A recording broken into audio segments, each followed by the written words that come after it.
Srpska pravoslavna crkva i njeni vernici danas obeležavaju Vavedenje Presvete Bogorodice, a u Srbiji se ovaj dan još i zove Sveta Prečista.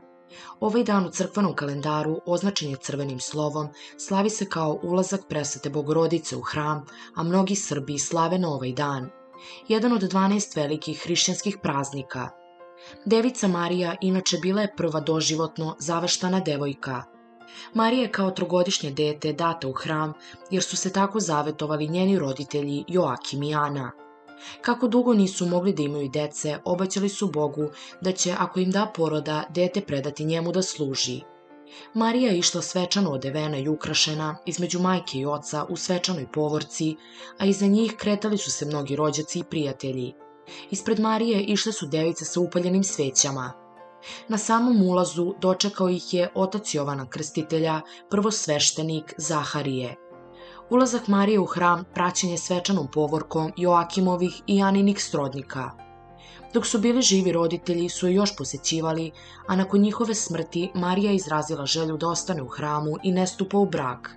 Pošto zakon u Izraelu tada nije poznavao devojke zaveštane na devstvo, nju su kada je imala 12 godina predali njenom rođaku Josifu da pod vidom zaručnice zauvek živi u devstvu. Kao što rekosmo gore, kod Srba se ovaj dan zove i Sveta Prečista, ali i ženska Bogorodica. Na ovaj dan svetkuju se rodilje i nerotkinje, a mnogi se na ovaj dan i pričešćuju. U Srbiji je ovo i dan kada se ne preduzimaju važniji poslovi.